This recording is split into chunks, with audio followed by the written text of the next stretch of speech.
الحمد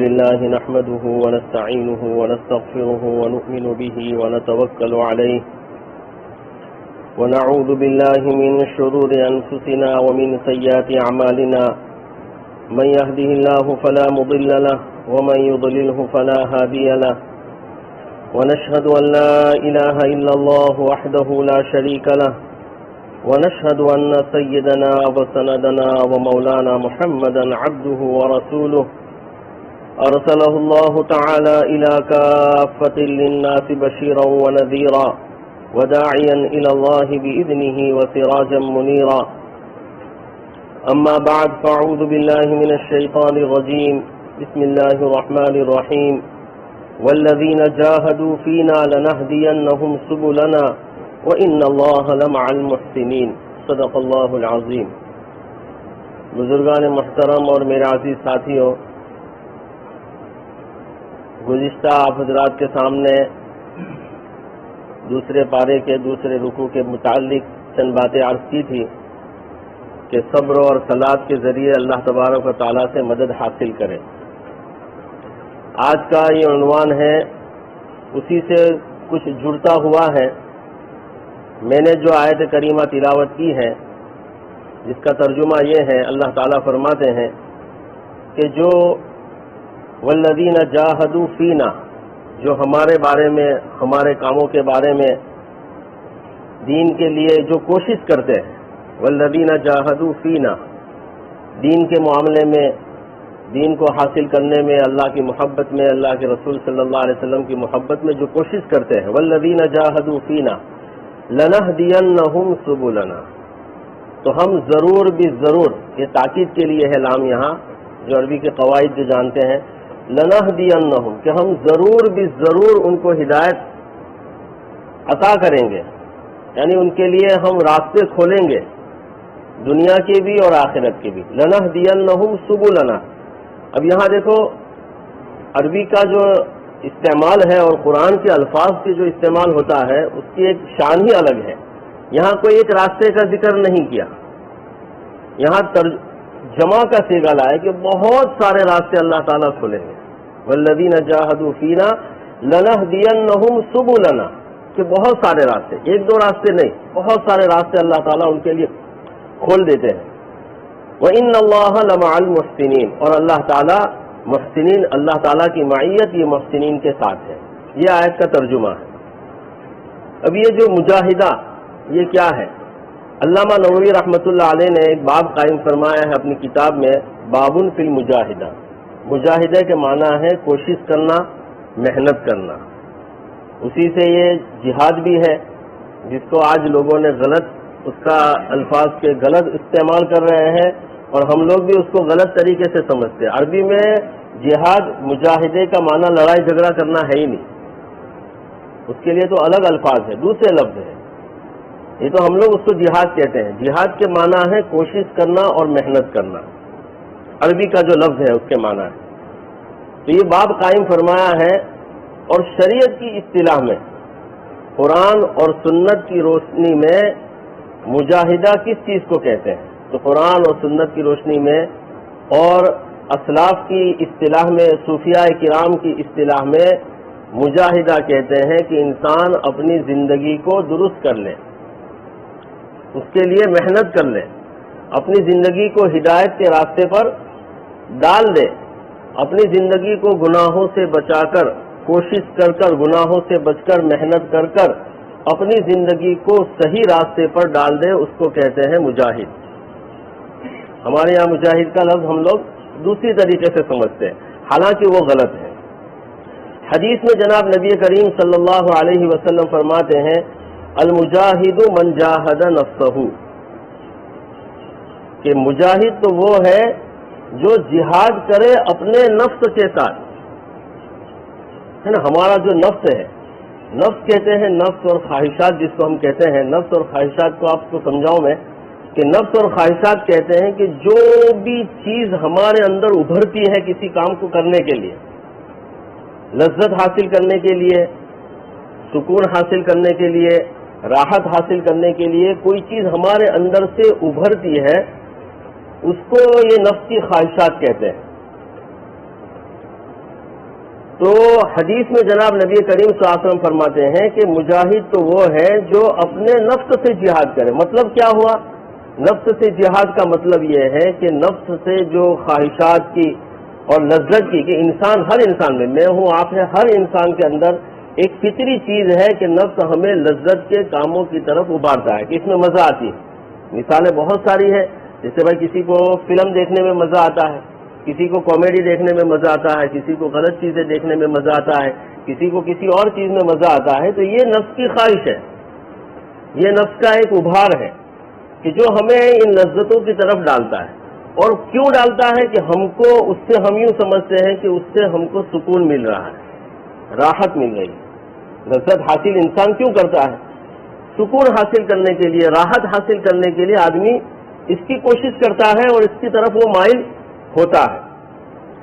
تو یہ جو ہمارے اندر ابھار ہے، اس ابھار کو ہمیں صحیح راستے پر ڈال کر غلط راستے کے ابھار کو روک لینا، اس کا نام مجاہدہ۔ اسی لیے دیکھیں گے ہم، اللہ تبارک و تعالیٰ نے، یعنی انسان یہ سمجھتا ہے کہ دنیا میں لذت اور سکون اور راحت حاصل کر لوں دنیا میں، تو یہ انسان کے لیے ممکن نہیں ہے۔ اللہ تبارک و تعالیٰ نے دنیا کو اس کے لیے بنائی نہیں ہے۔ آپ کتنے بڑے کروڑ پتی کو، ارب پتی کو، جس کے پاس دنیا کے تمام سامان موجود ہے، اس کو بھی آپ پوچھیں گے کہ بھائی آپ کو ہمیشہ راحت ملی ہے، کبھی کوئی تکلیف پہنچی نہیں ہے، تو وہ کہے گا کہ نہیں، تکلیف تو پہنچتی ہے۔ یعنی اللہ تعالیٰ نے دنیا میں ہر راحت کے ساتھ تکلیف کا کوئی نہ کوئی کانٹا لگا ہوا ہے، اسی طرح ہر تکلیف کے ساتھ بھی راحت کا ایک پہلو اس کے اندر چھپا ہوا ہے۔ دیکھو اللہ تبارک و تعالیٰ نے اس کائنات میں 3 عالم پیدا فرمائے ہیں۔ ایک تو ہے ایسا عالم کہ جہاں انسان اپنی نفسانی خواہشات کے مطابق پوری زندگی گزارے گا، جو چاہے گا وہ ہوگا، اس کا من چاہی اس کی زندگی ہوگی۔ وَلَكُمْ فِيهَا مَا تَشْتَهِي أَنفُسُكُمْ وَلَكُمْ فِيهَا مَا تَدَّعُونَ۔ قرآن کہتا ہے وہ جنت ہے کہ انسان جو خواہش کرے گا اللہ تبارک و تعالیٰ اس کی پوری فرمائیں گے۔ اس میں بہت ساری تفسیر ہے کہ آدمی کوئی غلط خواہش کرے گا تو غلط چیزوں کی ایسی خواہش کا اللہ تصور ہی اس انسان کے اندر ڈالے گی نہیں۔ یعنی آدمی سوچ سکتا ہے کہ بھائی وہاں تو غلط کام کا بھی کوئی خواہش جیسے یہاں ہم کو ہوتی ہے تو وہاں بھی ہوگی، تو نہیں، وہاں اللہ تعالیٰ انسانوں کو اس طرح پاک اور صاف کر دیں گے کہ اس کے خیالات غلط چیزوں کی طرف مائل نہیں ہوں گے۔ لیکن لکھا ہے کہ جو خواہش کرے گا اللہ تبارک و تعالیٰ اس کی پوری فرمائے۔ اللہ تعالیٰ ہم سب کو نصیب فرمائے، اللہ تعالیٰ ہم سب کو، ہم مسلمانوں کو جنت نصیب فرمائے۔ تو ایک عالم تو اللہ تعالیٰ نے یہ پیدا فرمایا ہے کہ ہر انسان وہاں اپنی ہر خواہش کو پورا کرے گا، اور دوسرا ایک عالم ہے جو اس کے بالکل مخالف ہے کہ آپ کوئی خواہش آپ کی پوری نہیں ہوگی بلکہ ہر چیز آپ کی خواہش کے خلاف ہوگی، تکلیف ہی تکلیف ہے، غم ہی غم ہے، نقصان ہی نقصان ہے، ہمیشہ آگ میں جلنا ہے یا اور قسم کی جتنے عذابات ہیں وغیرہ اس کو برداشت کرتے رہنا ہے، ہمیشہ کے لیے وہ اسی میں پڑا رہے گا۔ وہ ہے عالم جہنم۔ اللہ ہم سب مسلمانوں کی اس سے حفاظت فرمائے کہ وہاں انسان کی کوئی خواہش نہیں چلے گی۔ جنت تھی جہاں ہر خواہش چلے گی، یہ جہنم ہے جہاں کوئی خواہش نہیں چلے گی۔ اور تیسرا عالم ہے عالم دنیا، تو یہاں دونوں چیزیں برابر چل رہی ہیں، انسان کو راحت بھی ملتی ہے اور انسان کو تکلیف بھی ملتی ہے۔ لیکن یہاں کی جو زندگی میں ہمیں نفس کو اور خواہشات کو کچل کر جو زندگی گزارنی ہے، جو ہم کر نہیں رہے ہیں، ہم اس میں بہک جاتے ہیں، میں بھی اس میں شامل ہوں۔ ہم لوگ اپنی نفسانی خواہشات میں تھوڑی سی لذت، تھوڑی دیر کی راحت، تھوڑی دیر کا مزاح، تھوڑی دیر کی مذاق مستی کو حاصل کرنے کے لیے ہم گناہوں کی طرف اس میں مائل ہو جاتے ہیں اور اس نفسانی خواہشات کو پورا کر دیتے ہیں۔ دیکھو یہ ابھرے گی خواہش تو ہمیشہ انسان کے دل کے اندر ابھرتی ہے۔ اس کی مثال بھی دیتے ہیں، غالباً ڈاکٹر عبدالحی صاحب قدس اللہ سرہ مولانا اشرف علی تھانوی رحمۃ اللہ علیہ کے خلیفہ میں سے ہیں، بہت بڑے آدمی ہیں۔ انہوں نے ایک مثال دی ہے کہ انسان عقل مند وہ ہے کہ یہاں راحت اور تکلیف تو آپ دونوں چیزیں ہیں، اور تکلیف آپ کو برداشت کرنی ہے. ایک مثال دی ہے مولانا اشرف علی تھانوی رحمۃ اللہ علیہ نے بھی ایک مثال دی ہے کہ ایک آدمی سویا ہوا ہے. اب مؤذن کی اذان آئی، اس نے آواز سنی، اب وہ لحاف میں ہے، اس نے سوچا کہ ابھی اٹھوں گا، سردی کا موسم ہے، ٹھنڈی لگ رہی ہے، بدن تھوڑا درد کر رہا ہے، تو اس نے ایسا سوچا کہ میں سو جاتا ہوں، بعد میں پڑھ لوں گا نماز. تو یہ جو اس نے سوچا وہ تکلیف کی وجہ سے سوچا کہ نفس پہ بوجھ پڑا، اپنی خواہش کے مطابق اس نے کام کیا کہ اس کی خواہش تھی سونا، اس کی خواہش تھی آرام کرنا، اس کی خواہش تھی ابھی ٹھنڈے پانی سے وضو کروں گا، یہ اس کی سوچ تھی، اور وہ سو گیا، وہ اٹھا نہیں. لیکن اسی وقت اسی کے گھر کے دروازے پر کسی نے دستک دے دی. کیا بزرگان دین الحمدللہ ہمیں کیسی بہترین مثال دیتے ہیں کہ اب کسی بڑے آدمی نے آ کر دستک دے دی، اس کے بچے نے بتایا کہ ابا فلانا آدمی آپ کے گھر کے دروازے پر آئے. اب وہ فٹافٹ کھڑا ہو گیا، فوراً کھڑا ہو گیا، کیونکہ اس کا ادب، اس کا احترام، وہ آدمی ایسا تھا کہ اس کے لیے اس کو اٹھنا ضروری تھا. تو دیکھو دو باتیں تھی، ایک تو اس نے اللہ کے منادی کی اذان کی آواز سنی اور اپنی اس راحت کو، اپنی اس خواہش پر وہ لگا رہا، اور وہ تکلیف اس نے اٹھائی نہیں. اور یہاں یہ ہوا کہ جیسے اس کا ڈور بیل بجا، اس کو پتا چلا، اب وہ کھڑا ہو گیا. ہوتا ہے ہمارے ساتھ ایسا، ہمارے ساتھ بھی ایسا ہوتا ہے بہت سی مرتبہ کہ ہم نہیں جانا چاہتے کسی کی طرف، اور اچانک کوئی گھر پہ ایسا آدمی آ جاتا ہے کہ اس کے لیے ہمیں باہر نکلنا ہی پڑتا ہے. تو اب اس نے کیا کیا، اٹھ کھڑا ہوا، اس کا استقبال وغیرہ جو بھی کرنا تھا. تو دیکھو تکلیف اس شخص نے اٹھائی، اپنے نفس کے خلاف کام کیا. لیکن عقل مند انسان، یہ حضرت فرماتے ہیں کہ عقل مند انسان وہ ہے کہ اپنی خواہشات کو کچلنے میں، اپنے نفس کی خواہشات کو کچلنے میں جو تکلیف اٹھائے، تو عقل مند انسان وہ ہے کہ وہ ایسی تکلیف اٹھائے کہ جس پر اجر ملے. اب وہ تکلیف تو اس نے اٹھائی، لحاف میں سے کھڑا ہو گیا، اس کو اٹھنا پڑا، اس کا بدن درد کرتا تھا، اس کو بھی اٹھنا پڑا، وہ تکلیف اٹھائی. لیکن اس تکلیف پر اس کو آخرت میں کچھ نہیں ملے گا، کچھ نہیں ملا اس کو. اور وہی تکلیف تھی، اذان کی آواز پر بھی اس کو یہی تکلیف تھی کہ یہی اٹھنا تھا، بدن درد ہونا تھا. لیکن اس تکلیف پر اللہ کے یہاں اس کو کتنا بڑا اجر ملتا کہ جس کا وہ تصور نہیں کر سکتا. جب ہماری آنکھیں بند ہوگی اور جب ہم اللہ کے یہاں جائیں گے، اس وقت ہمیں پتا چلے گا کہ یہ کیا، اس تکلیف پر ہمیں کیا اجر ملا ہے. تو یہ جو آیت کریمہ میں نے آپ حضرات کے سامنے تلاوت کی ہے، تو ہمارے ساتھ دنیاوی معاملات میں بھی ہم دیکھیں گے کہ انسان، ایک آدمی جاب کر رہا ہے، تجارت کر رہا ہے، تو اس کے لیے بھی وہ تکلیف برداشت کر کے اٹھ کر جاتا ہے. صبح سروس جانا ہے واپی مجھے، تو جلدی سے اٹھنا پڑے گا، میرے کو تیاری کرنا پڑے گی. تو آدمی یہ سوچے گا اگر یہ تکلیف نہیں اٹھاؤں گا، یہ نفس کے خلاف کام کر رہا ہے وہ. ورنہ کون چاہتا ہے، ہر آدمی چاہتا ہے میں گھر میں آرام سے رہوں، میرے پاس اتنا پیسہ ہو جائے کہ مجھے کمانے کی، دوڑ بھاگ کرنے کی، تجارت کی ضرورت نہیں، ہر آدمی چاہتا ہے. لیکن یہ نفس کے خلاف کر کے، یعنی نفس کے خلاف کرنا، ہمارے بزرگان دین فرماتے ہیں کہ نفس کے خلاف کرنا یہ تکلیف تو اس عالم میں ہونے ہی والی ہے. لیکن ہم اس تکلیف کو دین کے کاموں کی طرف اور دین کو حاصل کرنے کی طرف اور اللہ تبارک و تعالیٰ کی خوشنودی حاصل کرنے کی طرف اس تکلیف کو اگر اٹھا لیں گے تو ہمیں اس کا ڈبل اجر ملے گا کہ دنیا میں بھی اس سے راحت ملے گی اور آخرت میں بھی اس سے ہم کو راحت ملے گی.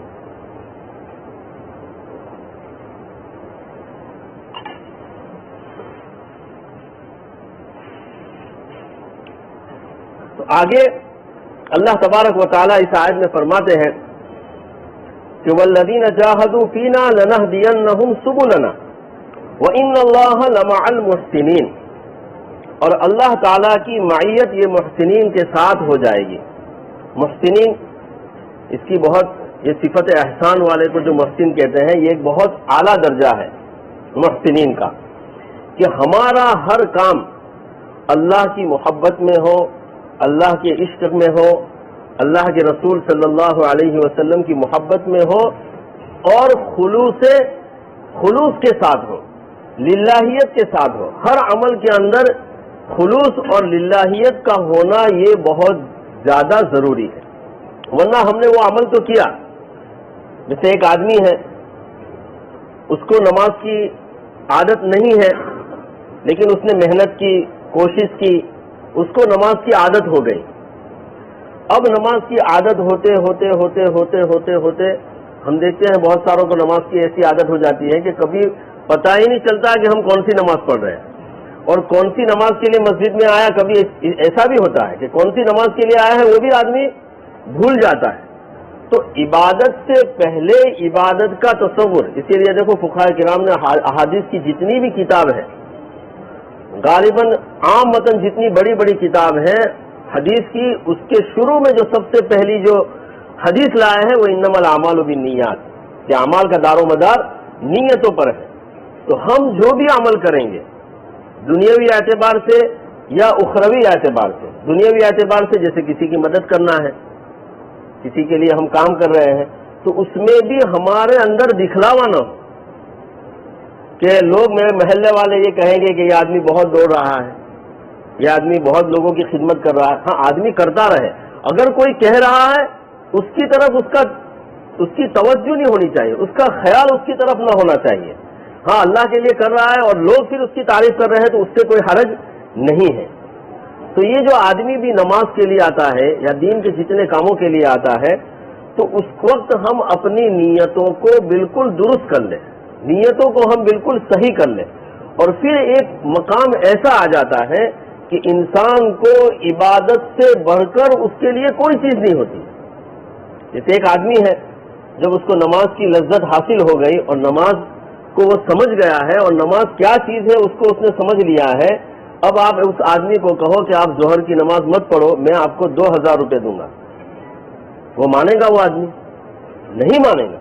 یعنی ایک عام آدمی، میں کسی مولانا کی عالم کی بات نہیں کر رہا ہوں، ایک عام مسلمان جس کو نماز کی لذت معلوم ہو گئی ہے، جس نے اب نماز کے فریضے کو سمجھ لیا ہے، آپ اس کو 2000 نہیں 10,000 20,000 لاکھ 2 لاکھ، بلکہ میں کہتا ہوں کہ آپ اس کو کہیں گے 1 کروڑ روپے دیتا ہوں تو ظہر کی نماز مت پڑھ، وہ کہے گا 1 کروڑ روپے بھی مجھے نہیں چاہیے، مجھے ظہر کی نماز پڑھنی ہے. یہ صفت جس دن ہمارے اندر انشاءاللہ تعالی پیدا ہو جائے گی تو ہم دنیا کے اعتبار سے جو آیت میں ہے وَلَنَهْدِيَنَّهُمْ سُبُلَنَا، کہ اللہ تعالی ہماری دنیا کی زندگی کو بھی راحت والی بنا دیں گے. تکلیف تو یہاں آنے والی ہے لیکن وہ ایسی تکلیف ہوگی کہ جس کے ساتھ راحت لگی ہوئی ہوگی. ہے نا، آدمی بیمار ہوا تو دین والا ہے، دیندار آدمی ہے، وہ بھی بیمار ہوتا ہے، اور ایک فاسق اور فاجر آدمی بھی بیمار ہوتا ہے. لیکن فاسق اور فاجر آدمی کی بیماری کی حالت میں شکوہ شکایت ہے کہ گالی دے رہا ہے کہ مجھے بخار آ گیا، مجھے یہ ہو گیا. ہاں ایسا ہوتا ہے، لوگ بہت بدتمیزی کے ساتھ بیماری کو بھی گالی دیتے ہیں. اور ایک نیک بندہ ہے اللہ کا جو اللہ کی طرف متوجہ ہے، وہ اس میں بھی اللہ اللہ کر رہا ہے، اس میں بھی اللہ کو یاد کر رہا ہے، اس میں وہ استغفار کر رہا ہے کہ اللہ میرے گناہوں کی نحوست سے یہ مجھے، ہے نا. آدمی بولتا ہے کہ میرا کون سا گناہ ہے کہ میرے پہ آ گیا، لیکن نیندار آدمی نیک آدمی ہوگا تو وہ یہ سوچے گا کہ اللہ تبارک و تعالیٰ کی طرف سے میرے گناہوں کی یہ معافی ہو رہی. ہاں ایک چیز یہ بھی سن لو کہ ہم لوگ کسی بزرگ کے بارے میں، کسی اولیاء کے بارے میں یا کسی دوسرے کے بارے میں اگر اس پر مصیبت آئے تو اس کو یہ نہ کہیں کہ گناہوں کی نحوست سے آئی. عام مطلب ایک ویڈیو ہم نے دیکھا، ایک آدمی کو کیڑے پڑ گئے تھے پورے جسم میں، یہاں سے لے کر پورا کیڑے کیڑے کیڑے کیڑے پورا. ڈاکٹر نے جب اس کا پٹا کھولا تو اس میں کیڑے گر رہے ہیں. تو ایک شخص اس کا ویڈیو بنا رہا ہے، وہ ویڈیو میں کہہ رہا ہے کہ دیکھو یہ بیچارے فلانے تھے، پولیس والے تھے، انہوں نے بہت ظلم کیا ہوگا، انہوں نے کسی پر یہ کیا ہوگا، انہوں نے یہ کیا ہوگا، تو آج اس کو اس کی سزا مل رہی ہے. ہمارے لیے یہ کہنا غلط ہے، ہمارے اللہ کے یہاں پکڑ ہو جائے گی. تو ہم دوسروں کے بارے میں تو یہ کہتے ہیں، مصیبت آتی ہے کہ ہاں برابر سے اینا دندا جیوا اینا کام جیوا سے کہ اینی ہاتھے آتی ہو برابر سے. نہیں، یہ اسلام کا طریقہ نہیں ہے، اللہ کے نبی صلی اللہ علیہ وسلم کی یہ تعلیم نہیں ہے. بلکہ اس کے لیے ہم نیک چیز سوچیں گے، اچھی چیز سوچیں گے کہ اللہ تبارک و تعالیٰ اس کے درجات کو بلند فرما رہے ہیں. اللہ تعالیٰ اس کو یہ تکلیف دے کر اس کے درجات کو اللہ تبارک و تعالیٰ بلند فرما رہے ہیں کہ وہ اس پر برداشت کر رہا ہے. اور ہمارے بارے میں ہم اگر بیمار ہوتے ہیں، ہمیں کوئی تکلیف پہنچتی ہے تو آدمی یہ سوچے کہ میں نے واقعی میں کوئی گناہ کیا ہے کہ جس کی سزا مجھے مل رہی ہے. اسی لیے ہمیں ٹھوکر بھی لگتی ہے تو ہم فوراً اللہ استغفار کرتے ہیں. ہمارا یہ طریقہ ہے، مسلمانوں کا یہ طریقہ ہے کہ ہمیں پیر میں ٹھوکر لگی، ہم گر گئے تو فوراً توبہ اور استغفار کریں کہ میرے کسی کام کی وجہ سے مجھے یہ ٹھوکر ملی ہے. اور اللہ تعالیٰ اپنے نیک بندوں کو ایسی چھوٹی چھوٹی چیزوں سے مطلع بھی کرتے رہتے ہیں، غلطی کی طرف مطلع کرتے رہتے ہیں کہ ذرا سا آپ نے کوئی غلط کام کیا فوراً نقصان ہو گیا، تو وہ اللہ اپنی طرف متوجہ کرتے ہیں کہ تو نے یہ کام غلط کیا تھا، اس کی وجہ سے تیری یہ پکڑ آ گئی ہے. تو یہ جو آیت کریمہ ہے جو مختصر تھی، اور میں نے گزشتہ بھی جو آیت دوسرے رکوع کی جو عرض کی تھی آپ حضرات کے سامنے کہ اس میں ایک آیت اور رہ گئی تھی، یا ایھا الذین آمنوا استعینوا بالصبر والصلاۃ ان اللہ مع الصابرین ولا تقولوا لمن يقتل في سبيل الله اموات بل احياء ولكن لا تشعرون ولنبلونكم بشيء من الخوف والجوع ونقص من الاموال والانفس والثمرات وبشر الصابرين الذين اذا اصابتهم مصیبہ قالوا انا للہ وانا الیہ راجعون. کہ جب یہ آیت جو تھی، یہ اسی کے ساتھ میں اس کو جوڑ رہا ہوں کہ جب بھی ہم کو کوئی مصیبت پہنچے گی تو ہم کیا کہیں گے؟ انا للہ وانا الیہ راجعون، کہ ہم اللہ ہی کے ہیں، اللہ ہی کی طرف سے یہ چیز ہے اور ہم کو اللہ ہی کی طرف لوٹ کر جانا ہے. تو یہ چند باتیں تھی جو میں نے عرض کر دی. اللہ تبارک و تعالی ہم کو صحیح معنی پہ اس کو سمجھنے کی، قرآن کو سمجھنے کی، قرآن کی آیتوں کو سمجھنے کی اور اس پر عمل کرنے کی توفیق عطا فرمائے. اور یہ بات خاص یاد رکھیں کہ ہمیں جو مجاہدہ کرنا ہے، ہمیں اپنے نفس کی خواہشات کو، تھوڑی سی آدمی کوشش کرتا ہے نا، تھوڑا سا ڈٹ جاتا ہے نا، جیسے ایک گناہ کا کام ہے کہ بھائی بد نظری ہے، جب اس کی نظر، اس کا دل چاہتا ہے کہ میں اس کو دیکھ لوں، تھوڑا سا رک جاتا ہے، فوراً اللہ کی مدد آ جائے گی. آپ دیکھیں گے اس کا ہر مسلمان اس کو محسوس کرے گا. آپ کو پکچر دیکھنے کا شوق ہے، آپ نے موبائل لیا ہے، آپ فلم دیکھ رہے ہیں، آپ کو خیال آ گیا کہ نہیں یہ غلط کام ہے، آپ اس کو بند کر دو، فوراً اللہ تعالیٰ آپ کو اتنی بہترین چیزوں کی طرف متوجہ کرے گا. اور 1 2 3 مرتبہ اگر آدمی ڈٹ جاتا ہے تو پھر اس پر اللہ کی مدد آ جاتی ہے، اللہ تعالیٰ کی معیت اس کے ساتھ آ جاتی ہے. اسی طرح یہ جو نماز ہے 5 وقت کی، یہ ہم لوگ جمعہ میں جو حضرات مطلب میں 5 وقت کی نماز کے پابند نہیں ہیں، میں ان کے لیے ایک خاص بات عرض کر دیتا ہوں کہ ہم اس کے اوپر ڈٹے کہ مجھے کسی بھی حال میں نماز نہیں چھوڑنی. اب عادت بنا لو، اتنا آسان ہو جاتا ہے، یہ اتنا آسان ہے. جو 5 وقت کے نمازی ہیں ان سے پوچھو، ان کے لیے کوئی مسئلہ نہیں ہے، وہ تجارت بھی کر رہے ہیں، وہ سروس بھی کر رہے ہیں، وہ دوسرے کاموں میں بھی مشغول ہے، لیکن نماز اپنے وقت پر ہو رہی ہے، نماز پڑھ رہے ہیں. تو یہ جو 5 وقت کی جو نماز ہے، جو سب سے بڑا فریضہ ہے، اور ہم لوگوں کے اوپر جو حالات ہے اور ہم اس کے لیے دوسرے طریقے جو اختیار کر رہے ہیں، میں یہ کہتا ہوں یا میں یہ سمجھتا ہوں، شاید صحیح ہے یا غلط ہے، لیکن میں یہ سمجھتا ہوں کہ ہم لوگوں کو ابھی بھی دین پر ہم لوگ پوری طرح سے آئے نہیں ہیں.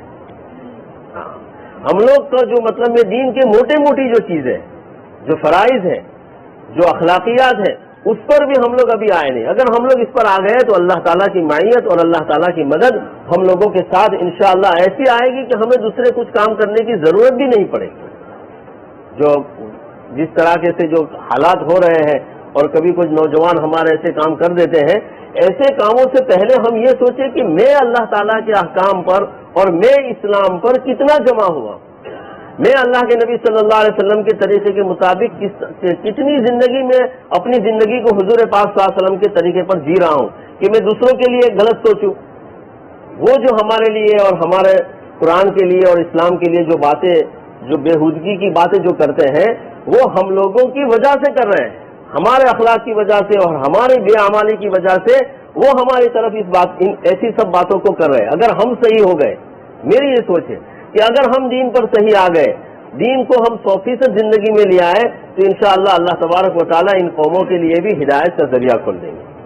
یہ چند باتیں تھیں جو میں نے عرض کی. ہمارے ایک بھائی نے یہ بھی عرض کیا ہے کہ جمعہ میں جو بہت سارے کچھ لوگ ایسے ہوتے ہیں جو پھلانگ کر آتے ہیں، تو بھائی جمعہ میں آدمی پہلے سے آگے بڑھتا جائے، اور پھلانگ کر آنا یہ طریقہ صحیح نہیں ہے. اللہ کے نبی صلی اللہ علیہ وسلم نے بھی مجلس کے آداب میں اس کو بیان فرمایا ہے کہ آدمی پھلانگ کر آگے نہ آئے، اور جو جلدی آئے ہیں ان کے لیے یہ بہتر ہے کہ وہ اگلی صف میں ہی بیٹھتے جائیں. وما توفیق الا باللہ.